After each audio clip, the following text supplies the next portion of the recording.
Hi friends, welcome to smart দুনিয়া। নতুন একটি এপিসোডে আপনাদেরকে স্বাগত জানাচ্ছি এবং এই ভিডিওটি গুরুত্বপূর্ণ হতে চলেছে। যারা পশ্চিমবঙ্গের সিভিক ভলেন্টিয়ার বন্ধু আছেন বা গ্রিন পুলিশ আছেন বা স্টুডেন্ট পুলিশ আছেন বা পশ্চিমবঙ্গের বেকার চাকরি প্রার্থী, আপনাদের এই বিষয়টি জানতে হবে। পশ্চিমবঙ্গের সাধারণ নাগরিক তাদেরও কিন্তু এই বিষয়টিকে জানতে হবে, খুবই গুরুত্বপূর্ণ। আপনারা শুনে থাকবেন যে ভোটের কাজে ডিউটি করতে সিভিক ভলেন্টিয়ার, গ্রিন পুলিশ বা স্টুডেন্ট পুলিশকে বাধা দেওয়া হয়েছে বা মানা করা হয়েছে। তাদের ডিউটি করতে বলা হয়নি বা ডিউটি করতে দেওয়া যাবে না, এমনটাও কিন্তু নির্বাচন কমিশনার কড়া পদক্ষেপ দিয়ে দিয়েছেন এবং নোটিশ জারি করে অন্যান্য বড় বড় জায়গায় পাঠিয়ে দিয়েছেন। সেই নোটিশ সিভিক ভলেন্টিয়ারদেরকে প্রত্যেকটা থানা বাবদ থানার অফিসার ইনচার্জ দিয়ে দেবেন এবং জানিয়ে দেবেন। তো এই ক্ষেত্রে আপনাদের মনে প্রশ্নটা অনেকেরই হবে যে আদতে আমরা কোন যোগ্যতার অভাবে এই ডিউটি করতে পারছি না। আবার অনেকের এমনটাও মনে হবে যে আমাদের ডিউটি না দিয়ে বেশ ভালোই হয়েছে, আমাদের কোনো ঝামেলাই থাকলো না, কোনো টেনশন থাকলো না। আদতে ভোটে অনেক কিছু গোলমাল পাকতে পারে, আমাদেরকে সেগুলো সামলাতে হবে না।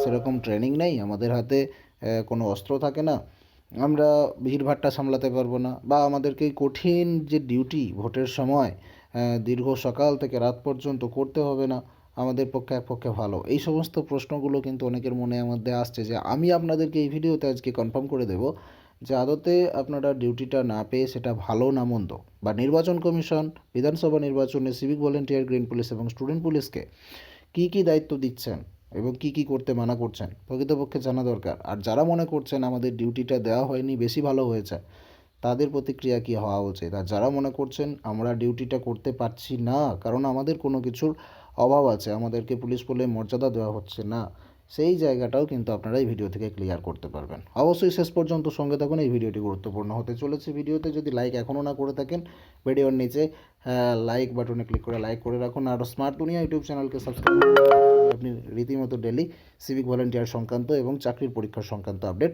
পেতে চান। আমি আপনাদেরকে সম্পূর্ণটাই বলবো ভিডিও শেষে। তার আগে আমরা একটা আর্টিকেল আপনাদেরকে দেখাবো। আর্টিকেলটি প্রকাশিত হয়েছে হিন্দুস্তান টাইম বাংলা.com-এ। আপনাদেরকে লিঙ্ক ডেসক্রিপশানে দিয়ে রাখবো। জাস্ট দু একদিন আগেই আর্টিকেলটি প্রকাশ করা হয়েছে। আর্টিকেলটি একবার শুনুন। ভোটের সময় গ্রিন পুলিশ সিভিক ভলেন্টিয়ারদের ডিউটি নয়, কড়া নির্দেশ কমিশনের। 8ই মার্চ 2021 প্রকাশিত হয়েছে। কি বলা আছে এই আর্টিকেলে? ভোটের বাদ্যি বেজে গেছে, সব দলেরই প্রস্তুতি চূড়ান্ত পর্যায়ে, নিরাপত্তাও ঢেলে সাজাচ্ছে প্রশাসন। তবে ভোট শুরু হওয়ার আগেই নতুন নির্দেশিকা জারি করল নির্বাচন কমিশন। অলরেডি বন্ধুরা, নির্বাচন কমিশনের তরফ থেকে নির্দেশিকা জারি হয়ে গেছে এবং নির্দেশিকায় জানানো হয়েছে ভোটের সময় গ্রিন পুলিশ, সিভিক ভলেন্টিয়ার এবং স্টুডেন্ট পুলিশদের দিয়ে কোনো ডিউটি করানো যাবে না। নির্দেশিকায় কমিশন আরও জানিয়েছে, যে এলাকাগুলিতে ভোট ও ভোটের কেন্দ্র পড়বে সেখানে ভোটদানের 3 দিন আগে ও ভোট শেষের 1 দিন পর পর্যন্ত ডিউটি করতে পারবে না কোনো গ্রিন পুলিশ, সিভিক ভলেন্টিয়ার কিংবা স্টুডেন্ট পুলিশ। আই রিপিট, ভোটের সময় green police, civic volunteer, student পুলিশদের দিয়ে কোনো ডিউটি করানো যাবে না এবং যে এলাকায় ভোট এবং ভোটের কেন্দ্র পড়বে সেখানে ভোটদানের 3 দিন আগে এবং ভোট শেষের 1 দিন পর পর্যন্ত ডিউটি করতে পারবে না এরা। ভোটে যাতে আইন শৃঙ্খলা পরিস্থিতির অবনতি না হয় তার জন্য এখন থেকেই এলাকা, রাস্তা, অলিগলিতে টহল দিতে শুরু করেছে কেন্দ্রীয় বাহিনী। এই পরিস্থিতিতে আরও কড়া পদক্ষেপ নিল নির্বাচন কমিশন। তাই এবার ভোটের কোনো ডিউটি করতে পারবে না কলকাতা ও রাজ্য পুলিশের অন্তর্গত গ্রিন পুলিশ, সিভিক ভলেন্টিয়ার এবং স্টুডেন্ট পুলিশ। কমিশন সূত্রে জানা গেছে, এই নির্দেশিকা নবান্ন এবং লালবাজার 2 জায়গাতেই পাঠানো হয়েছে। ভোটের সময় যাতে সিভিক ভলেন্টিয়ার বা গ্রিন পুলিশকে ব্যবহার না করা হয় সেজন্য আগেভাগেই কমিশনের দ্বারস্থ হয়েছিলেন বিরোধীরা। অভিযোগ পাওয়ার পরই সিভিক ভলেন্টিয়ার, গ্রিন পুলিশকে দিয়ে ভোটের কাজে ব্যবহার করা হবে না বলেও ইঙ্গিত দিয়েছিলেন রাজ্যের মুখ্য নির্বাচনী আধিকারিক আরিজ আফতাব। তারপরে এই কড়া নির্দেশিকা জারি করলো কমিশন।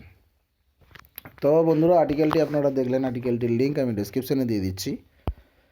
তো এখান থেকে এটা পরিষ্কার, যারা ভাবছিলেন যে আমাদেরকে কেন এই দায়িত্ব দেওয়া হচ্ছে না বা এই ডিউটি করতে মানা করা হচ্ছে, এখানে নির্বাচন কমিশনের যেটা বক্তব্য, ভোটে আইন শৃঙ্খলা পরিস্থিতির যেন কোনো রকম অবনতি না হয় সেই জন্যই কিন্তু এখন থেকেই এলাকা, রাস্তা, অলিগলিতে টহল দিতে শুরু করেছে কেন্দ্রীয় বাহিনী এবং ভোটে সিভিক ভলেন্টিয়ার, গ্রিন পুলিশ আর স্টুডেন্ট পুলিশ যারা আছেন তাদেরকে কোনো রকম দায়িত্ব দেওয়া হচ্ছে না, কোনো ডিউটি করতে পারবে না।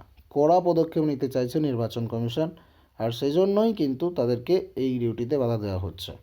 এবং এটাও জানানো হচ্ছে যে ভোটের 3 দিন আগে এবং ভোট শেষের 1 দিন পর পর্যন্ত, মানে টোটাল 4-5 দিন কিন্তু তাদেরকে ডিউটি করতে নিষেধ করা হচ্ছে সেই এলাকায়। মানে ডিউটিতে বন্ধ রাখতে বলা হচ্ছে, কিন্তু তার জন্য যে তাদের বেতন কাঠামো কোনো পরিবর্তন হবে বা কাজের বেতন দেওয়া হবে না বা এমন কোনো কিন্তু খবর কিন্তু বেরিয়ে আসেনি। পরবর্তী আপডেট যেটাই আসবে না কেন আপনাদেরকে অবশ্যই স্মার্ট দুনিয়া ইউটিউব চ্যানেলে অবগত করা হবে। ভিডিওটিকে শেয়ার করবেন, লাইক করবেন।